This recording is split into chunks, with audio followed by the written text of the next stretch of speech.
Oi, eu sou o Lorival Santana, está começando mais um episódio do CNN Mundo. Aqui você ouve notícias sobre política, economia, meio ambiente, pandemia e tudo mais que acontece nos quatro cantos do mundo, com muita análise e depoimentos de quem vive os acontecimentos em primeira mão. No programa de hoje, número de casos novos por Covid bate novo recorde no mundo. O Brasil está em quinto lugar. Mortes por Covid também batem recorde na Austrália e atingem o nível mais alto desde fevereiro no Reino Unido. Ao mesmo tempo, o número de casos novos cai drasticamente nesses países e também nos Estados Unidos. Ouviremos o presidente do Instituto Butantan, Dimas Covas, e a infectologista Luana Araújo. O presidente Joe Biden escolhe a nova embaixadora dos Estados Unidos em Brasília, a empresária Elizabeth Bagley, doadora do Partido Democrata, que foi assessora de 3 secretários de Estado e embaixadora em Lisboa. Eu trago os bastidores e a análise do significado dessa escolha. Biden prevê que a Rússia vai invadir a Ucrânia e dá a entender que os aliados ocidentais reagirão com menos vigor se a incursão tiver um alcance limitado. A economia chinesa cresce 8,1% em 2021. Temos a análise da professora Tatiana Prazeres, vinculada ao Centro para a China e a Globalização em Pequim. Teremos também o relato de um morador de Suva, a capital das Ilhas Fiji, sobre a erupção de vulcão seguida de tsunami no arquipélago do Pacífico. Tudo isso e muito mais aqui no CNN Mundo.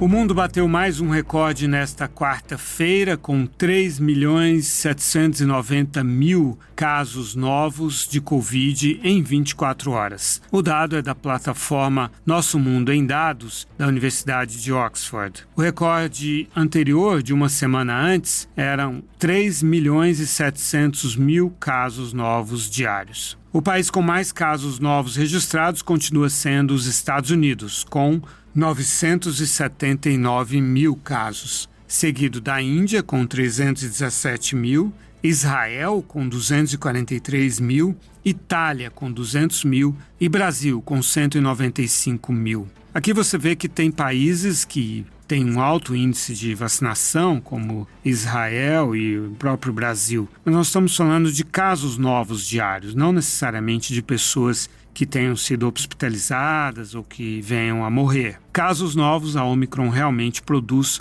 muitos. A questão é que, se a pessoa está vacinada, ela ou não tem sintomas ou tem sintomas leves de maneira geral, a menos que ela tenha comorbidades bastante graves. E falando então em estados graves, a Austrália registrou 74 mortes na terça-feira, um número recorde de toda a pandemia. O segundo estado mais populoso da Austrália, New South Wales, declarou estado de emergência nos hospitais para lidar com o aumento das internações e a escassez de profissionais de saúde. O recorde diário anterior por Covid na Austrália era de 59 mortes. E foi registrado em 4 de setembro de 2020. A Grã-Bretanha registrou 438 novas mortes por Covid-19, o maior total diário desde o dia 24 de fevereiro do ano passado.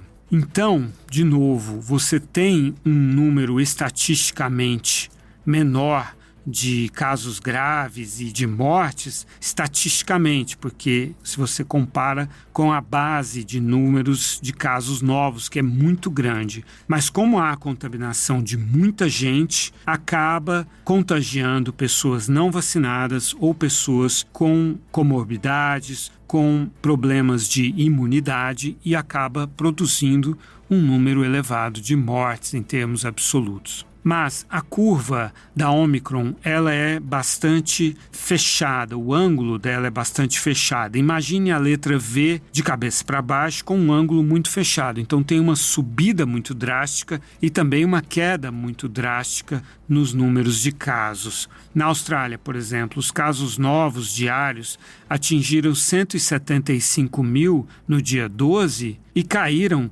para 84.000 nessa terça-feira.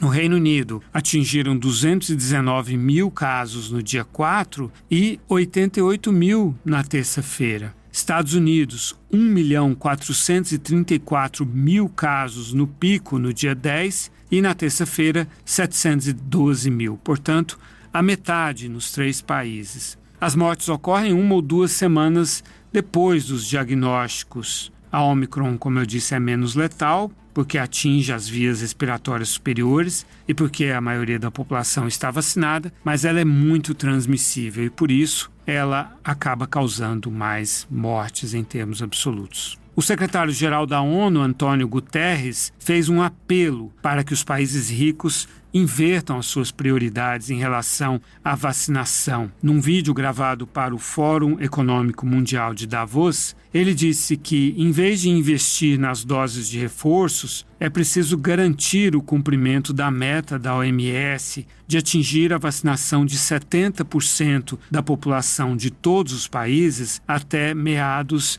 deste ano. A meta de vacinar 40% da população de todos os países até o final do ano passado não foi alcançada. No mundo, 50% da população foi vacinada, mas essa vacinação está distribuída de forma muito desigual. Então, existem países em que ela não chega a 10% da população. Dos 194 países membros da OMS, 36 vacinaram menos de 10% da população e 88 vacinaram menos de 40%. Eu participei de uma entrevista na segunda-feira no Expresso CNN com o presidente do Instituto Butantan, Dimas Covas, e perguntei sobre o papel que a Coronavac, que é fabricada pelo Instituto, pode ter na vacinação das crianças. Depois disso, nessa quinta-feira, a Anvisa aprovou o uso da Coronavac para crianças a partir dos 6 anos e não de 3 anos, como propôs o Butantan. Sofreu uma certa desvantagem na comparação com outras vacinas por causa da porcentagem de eficácia. No entanto, ela abre agora um novo filão, digamos assim, ao possibilitar a vacinação das crianças a partir dos 3 anos de idade. Eu tenho uma filha que ainda vai completar 3 anos em março e estamos ansiosos por vaciná-la. Então, eu queria ver com o senhor o seguinte, se essa vacinação das crianças cria uma nova oportunidade de inserção da Coronavac, ou como o senhor responde a essa questão da eficácia. A gente sabe que a plataforma do vírus inativado, segundo os especialistas, é muito boa para as crianças, historicamente, né? Como é que o senhor vê essa questão da eficácia e comparando até com a própria Butanvac, que vem vindo aí, que tem uma eficácia muito maior? Ela ficaria para os adultos, a Coronavac para as crianças? Como é que seria a divisão do mercado aí? Bom, a primeira é a questão de que eficácia entre vacinas dificilmente se compara, dificilmente elas são comparáveis, né? São estudos clínicos feitos em situações diversas, em países diferentes. O que nós temos que olhar é a eficiência da vacina. Quando a vacina é introduzida em massa, se ela cumpre o seu objetivo ou não. E, nesse sentido, a Coronavac não é diferente de nenhuma das outras vacinas. Pelo contrário, né? Como eu mencionei anteriormente, ela tem algumas características que são importantes, que é o amplo leque de resposta imune que ela induz. Tá? Então, ela tem as suas características.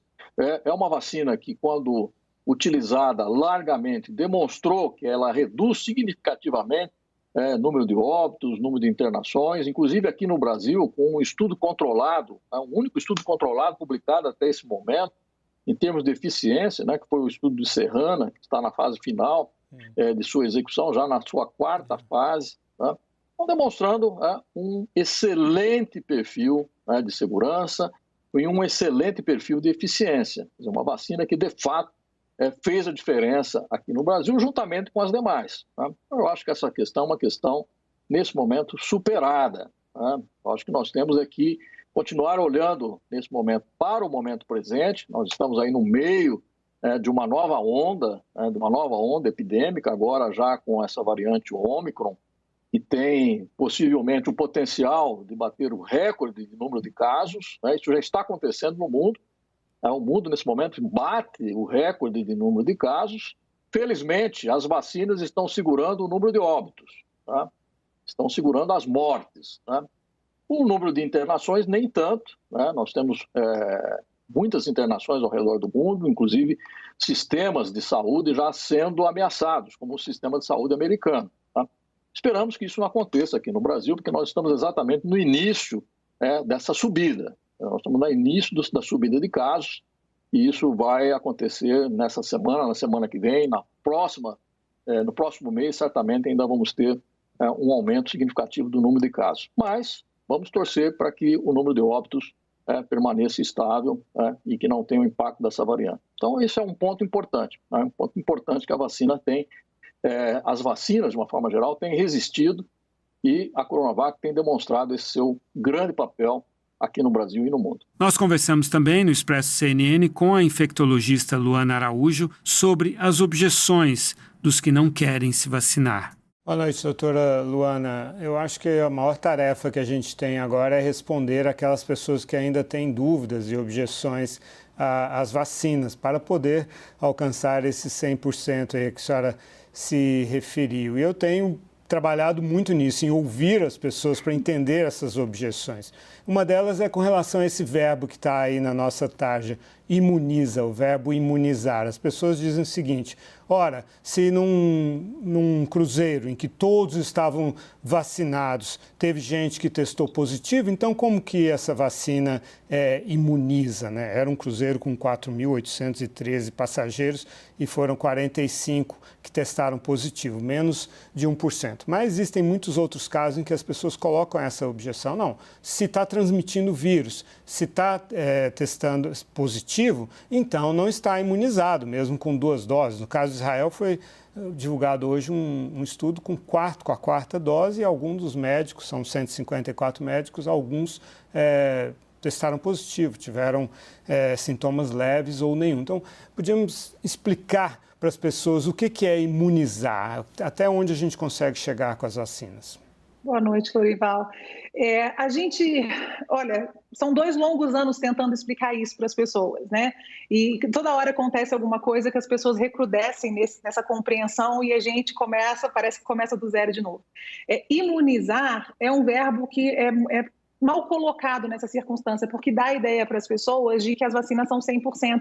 Nenhuma vacina é 100%, né?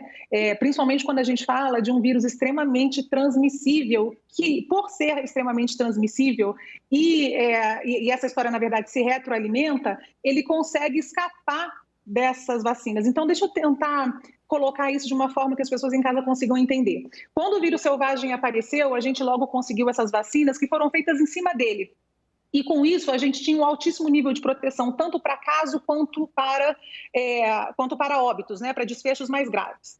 O grande problema é que nem todo mundo estava vacinado. Então, a grande parte da população que não estava vacinada acabou fomentando o surgimento de variantes. Essas variantes, que são naturais da evolução do vírus, elas acabam por ser cada vez mais transmissíveis. E elas são mais transmissíveis por quê? Por vários aspectos, dentre eles a capacidade de escapar ao nosso sistema imunológico, tanto da defesa natural que a gente tem quando fica doente, quanto da defesa que a gente constrói quando está vacinado. E aí o que se percebeu foi o seguinte: eu posso fazer 2 coisas. Eu posso tentar adivinhar para onde esse vírus vai e construir uma vacina para pegar ele lá na frente. E enquanto eu estou fazendo isso, porque isso leva tempo para ser desenvolvido e leva tempo para ser produzido do zero até chegar num volume que cubra todo mundo, eu vou tentar dar mais uma dose de vacina. E aí vamos ver o quanto que a gente restabelece de proteção. Então é isso que está acontecendo. A gente está dando doses de vacina porque está tentando restabelecer os níveis de proteção que a gente via lá no começo.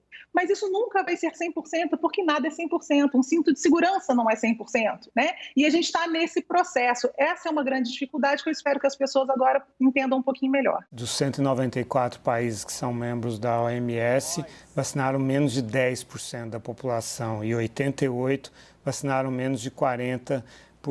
Então, a terceira dose, a quarta dose existem porque as variantes se desenvolvem, porque do outro lado do mundo tem pouca gente demais vacinada. Então, você respondia a Thaís nesse sentido, quer dizer, não sei se tem que ter quarta dose ou se tem que mandar essas doses para os lugares pouco vacinados, onde existe muita hesitação também, né? A África também existe muita hesitação, isso é um outro problema, né? Mas o que o Brasil pode fazer nesse sentido, como um país de renda média, né? Mas grande fabricante, com grande potencial de fabricar vacinas, ele pode desenvolver um papel aí junto à África no sentido de turbinar essa vacinação? Lorival, a gente pode oferecer a ferramenta da vacina. Moralmente, a gente tem muito pouco para oferecer, né? Porque você pode esperar que um país em grandes dificuldades socioeconômicas, e aí você pode citar qualquer um que lhe vier à cabeça, tenha uma maior dificuldade educacional, pode acontecer associada, e isso possa influenciar na dificuldade, nessa hesitação, que é natural de quem não entende. Veja, né? Eu não estou entendendo o que está acontecendo, eu não tenho essa informação, é natural a hesitação. Agora, a gente pode sim fornecer vacinas, a gente pode fazer isso, mas, de novo, a gente depende muito mais em termos de processo, não em termos do produto. O produto, para a gente, é fácil fazer. Uma vez que a nossa população estiver plenamente vacinada ou fortemente vacinada, mais próximo do que a gente imagina do ideal, e a gente tiver vacina, né, sobrando, a gente pode fazer isso. Mas isso não isso não é generosidade, isso é obrigação.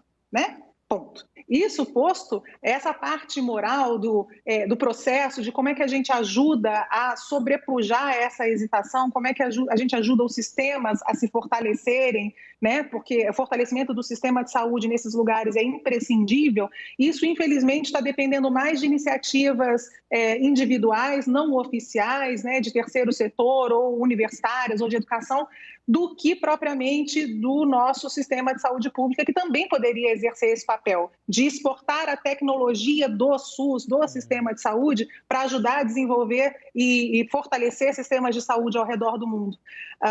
Mas, enfim, a gente parece estar muito longe disso também, né?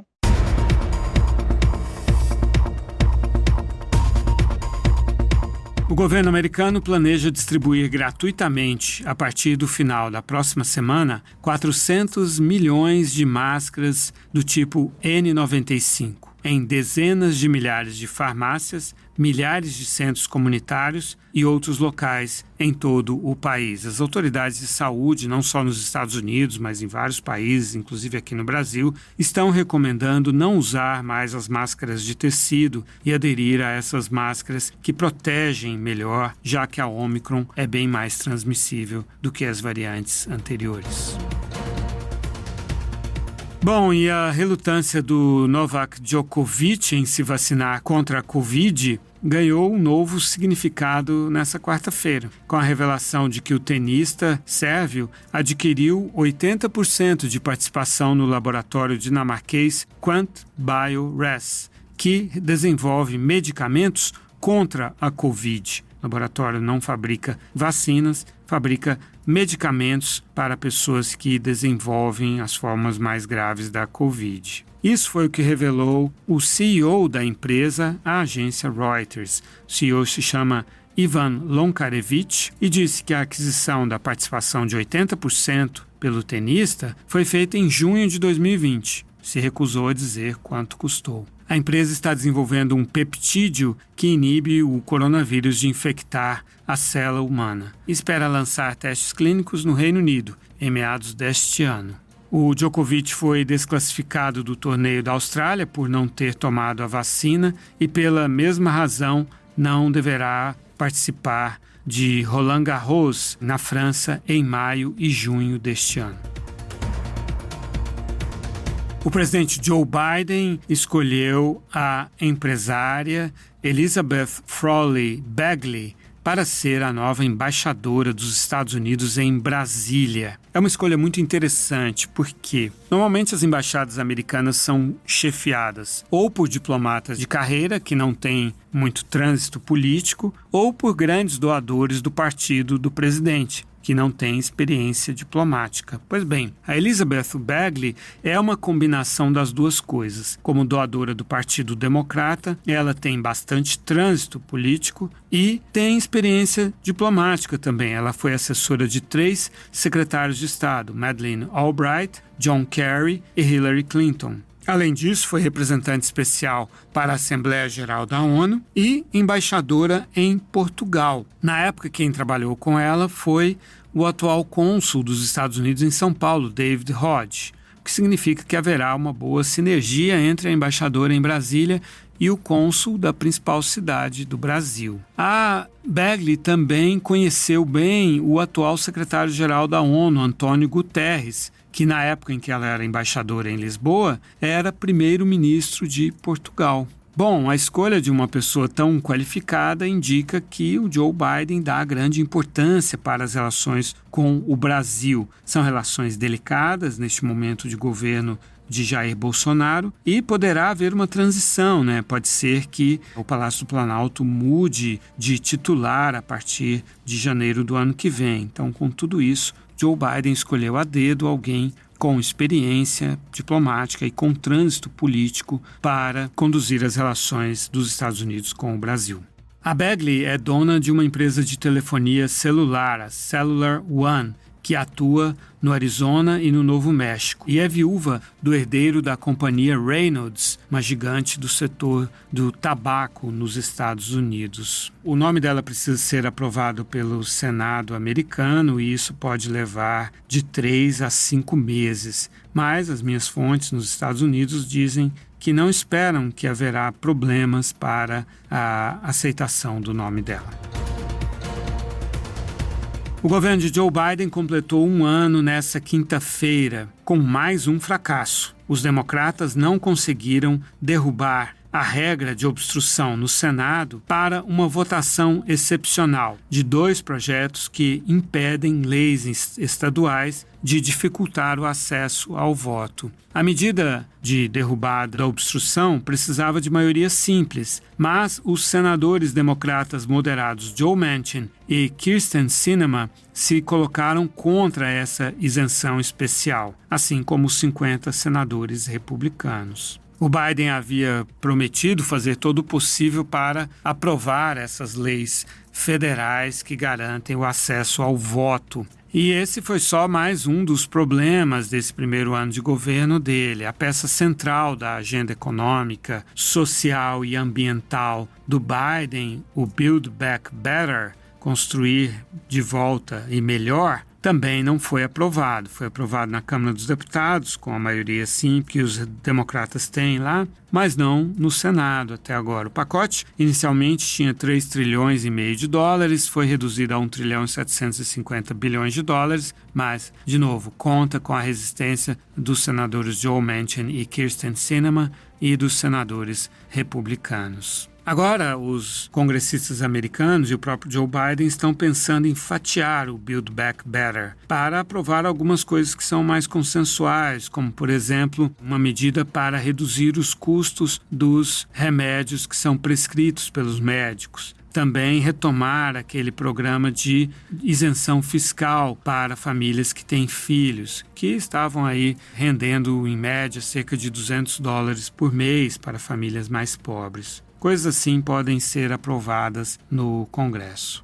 Além disso, uma outra estratégia do Biden, que era para a pandemia, que era a questão de obrigar os funcionários de empresas que empregam mais de 100 pessoas a se vacinarem, foi derrubado pela Suprema Corte. A Suprema Corte aprovou apenas a obrigatoriedade da vacina para profissionais de saúde em empresas de saúde que recebem verbas federais. Outra coisa é a inflação de 7%. Ela é a mais alta em quase 4 décadas, desde junho de 1982. Com essa inflação alta, o Banco Central americano vai aumentar os juros esse ano e isso pode frear a atividade econômica. Também a dificuldade de acesso a testes contra a Covid tem sido um problema enfrentado pelos americanos. Ele está tentando resolver isso com a encomenda de testes para distribuir gratuitamente. E tudo isso num ano eleitoral, né? Este ano a Câmara dos Deputados renova suas 435 cadeiras e o Senado 1/3 das 100 cadeiras.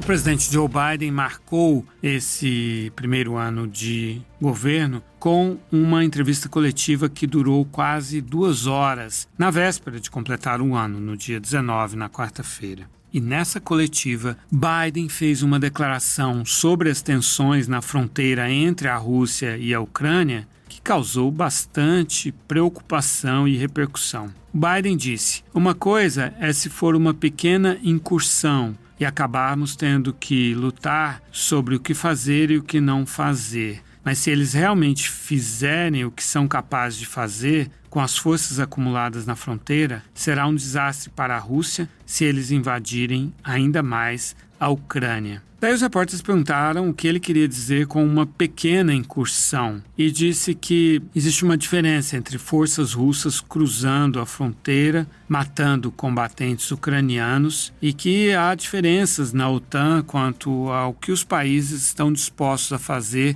dependendo do alcance de uma possível invasão da Rússia. Mais tarde, a Casa Branca, Jen Psaki, que é a porta-voz da Casa Branca, disse que Biden consideraria qualquer movimento de tropas russas pela fronteira como uma invasão e agiria de acordo, e que atos menores de agressão russa, como um ataque cibernético, seriam recebidos também com uma resposta recíproca. O Biden disse também que acredita que a Rússia vai invadir a Ucrânia. Ele disse, referindo-se ao presidente russo Vladimir Putin: "Acho que ele testará o Ocidente, testará os Estados Unidos e a OTAN da maneira mais significativa que puder. Acho que ele vai se arrepender de ter feito isso." Essa ameaça do Joe Biden, todos já sabem, tem um caráter muito mais econômico. Ele já disse que pretende impor severas sanções econômicas contra a Rússia. No entanto, o Reino Unido anunciou que está enviando armas defensivas para a Ucrânia.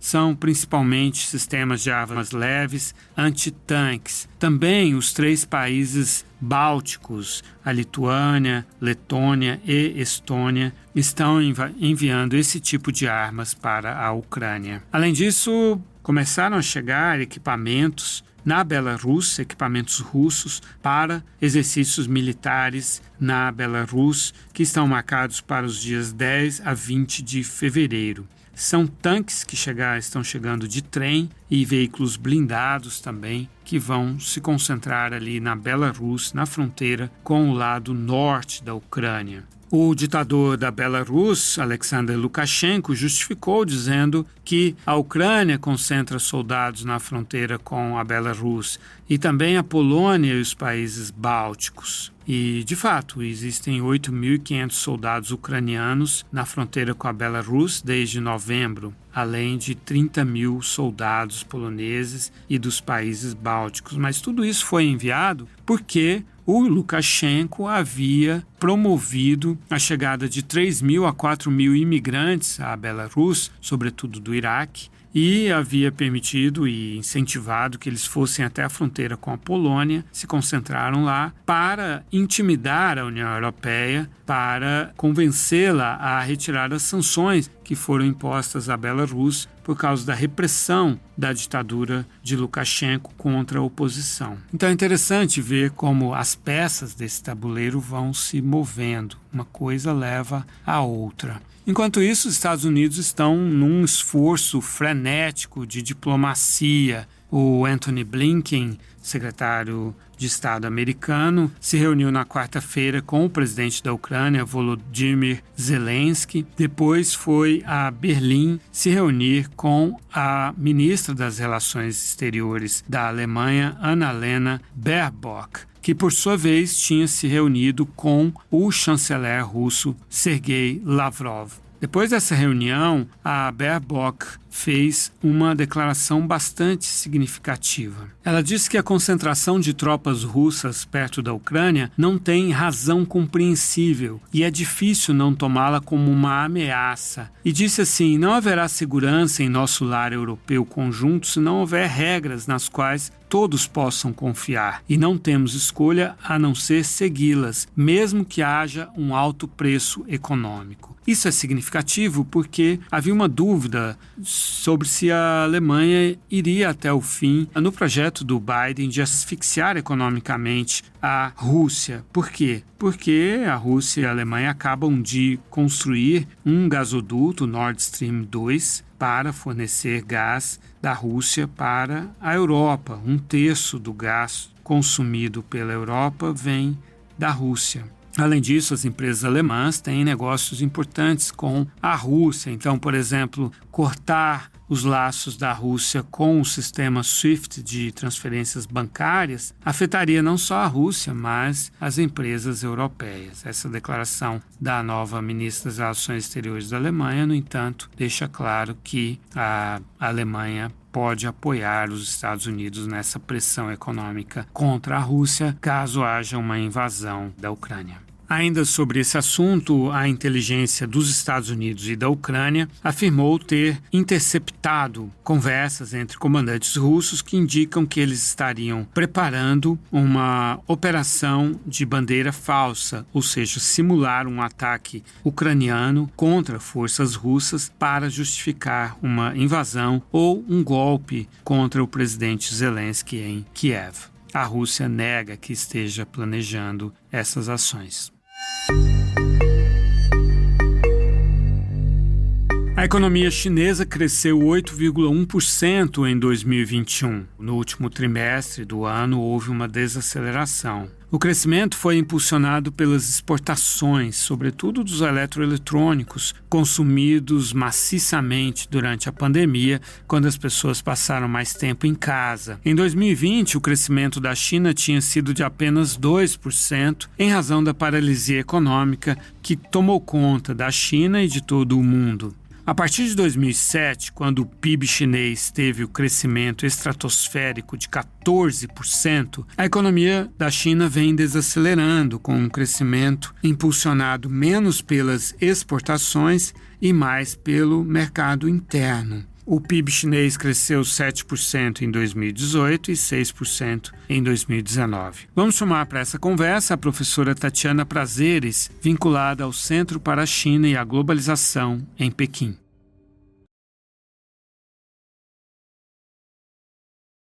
Bom, nessa discussão sobre crescimento econômico chinês, o ângulo que me chama a atenção tem a ver com a tensão entre quantidade de crescimento, ou seja, taxa de expansão do PIB, versus qualidade de crescimento. Ou seja, quais os ajustes, quais as correções de rumo que o governo pretende fazer para colocar a economia chinesa numa trajetória de expansão mais saudável.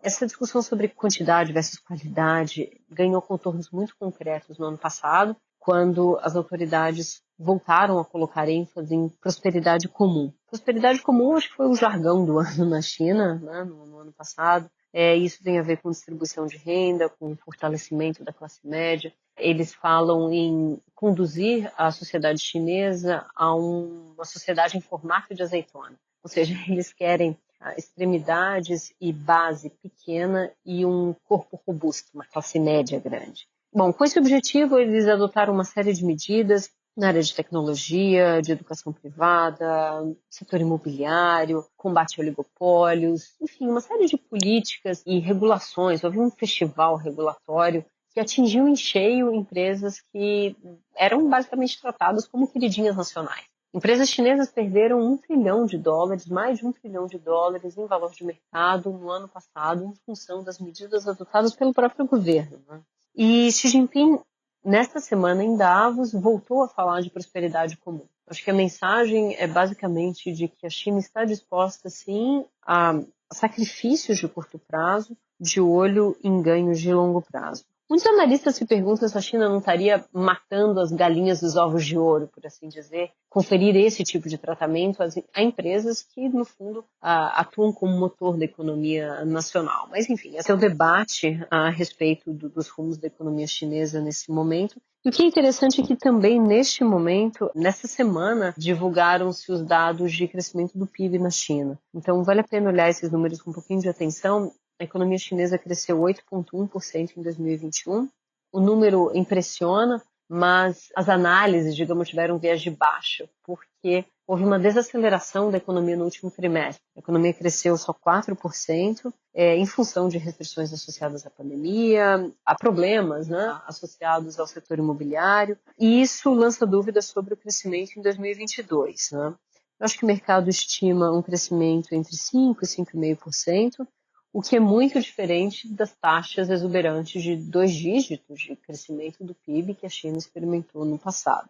Esse ritmo de crescimento não vai se reproduzir, mas, ao mesmo tempo, é necessário que haja um mínimo de crescimento econômico na China. Analistas se perguntam, né, afinal de contas, o quanto o modelo político da China poderia conviver com taxas de crescimento muito baixas. O que se diz é que o modelo nunca foi testado com taxas de crescimento pequenas. Né? Nos últimos 40 anos, a legitimidade do regime é, em boa parte, associada ao fato de que ele tem sido capaz de melhorar a vida das pessoas. Geração após geração, as pessoas têm vidas melhores, né? Têm melhores condições de vida, e isso tem a ver com o crescimento econômico também, sem dúvida. Então, qual é o piso, né, de crescimento econômico que o governo, digamos, está disposto a aceitar, né, e o que ele pode fazer para garantir esse crescimento econômico ao mesmo tempo em que faz ajustes de rumo na economia, como, por exemplo, controlar emissões de carbono. Essas tensões, enfim, são fascinantes e ocorrem na economia que é a segunda do mundo, né, e caminha para ser a primeira. Então, acho que acompanhar a evolução da economia chinesa, a capacidade do governo lidar com essas tensões é algo que vai seguir sendo muito importante à medida exatamente em que a China caminha para ser a primeira economia do mundo, o que, em função dos dados anunciados, é possível que ocorra por volta de 2030.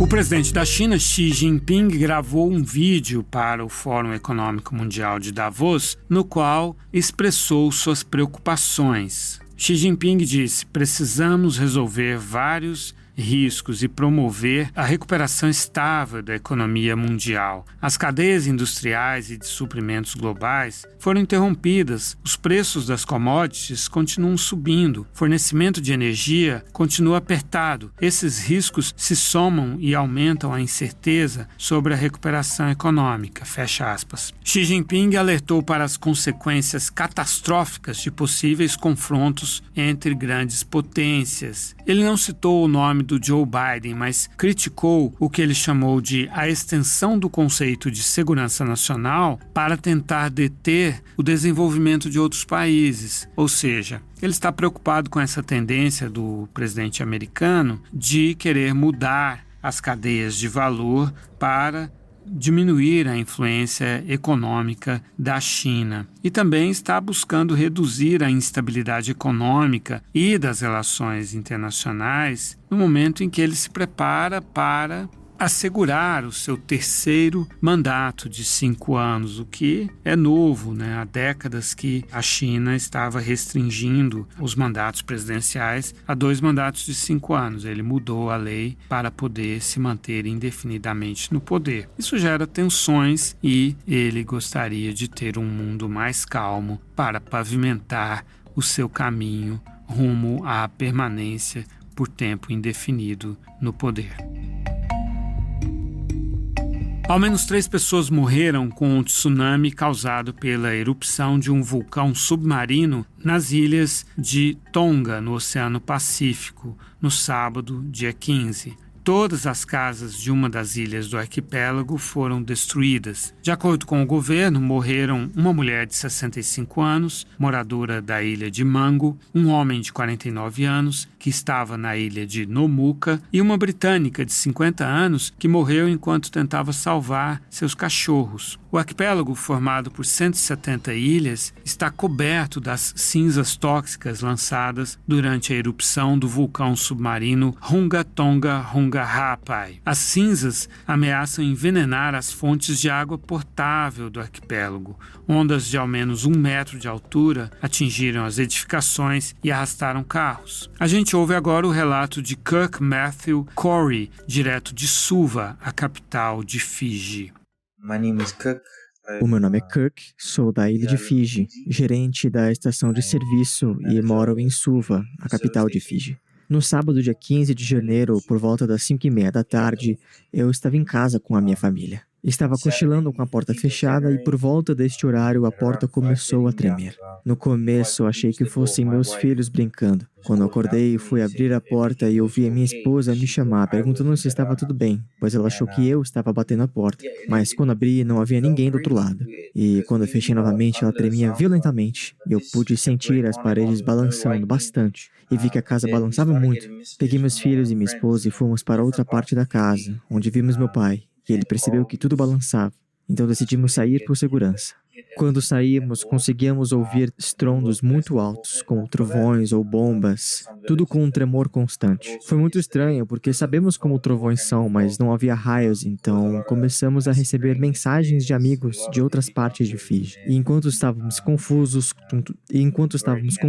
com tudo aquilo, pensávamos em ficar seguros. Depois de meia hora, recebemos notícias da erupção em Tonga, e tudo começou a fazer sentido. Pensamos que se a erupção era tão grande, teria a possibilidade de haver um tsunami. O tremor das casas foi o suficiente para tomarmos cuidado. Uma hora depois, o tsunami atingiu as vilas costeiras e causou muito estrago. Tivemos que sair, pois vivemos na zona costeira. Fomos sortudos, pois as ondas quebraram nos recifes de coral, então não fomos atingidos, mas outras vilas sofreram mais. Isso afetou nosso país no geral, por conta da fumaça vulcânica e chuva ácida. A situação agora é que acabamos de sair de um ciclone tropical e estamos encontrando mais tempo ruim essa semana. Para o futuro, para nós nas ilhas do Pacífico, isso é comum, mas preocupante, pois moradores e fazendeiros em zonas baixas estão sempre sendo atingidos por calamidades como essas, e é muito danoso para o nosso país. Não tivemos um tsunami em tempos e tivemos uma resposta lenta do governo na ajuda e tivemos ondas de quase 2 metros, onde vidas poderiam ter sido perdidas.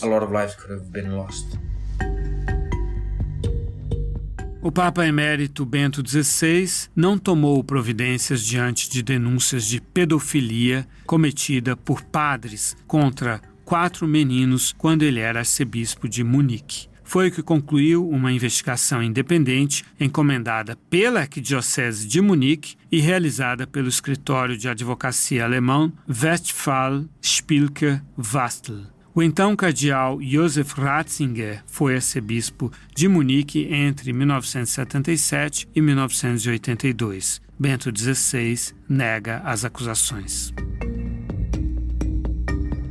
E assim termina este episódio do CNN Mundo. Não deixe de assinar o programa em seu agregador de podcasts favorito para receber uma edição nova a cada sexta-feira, a partir das 10 da manhã. Obrigado pela companhia e até a próxima.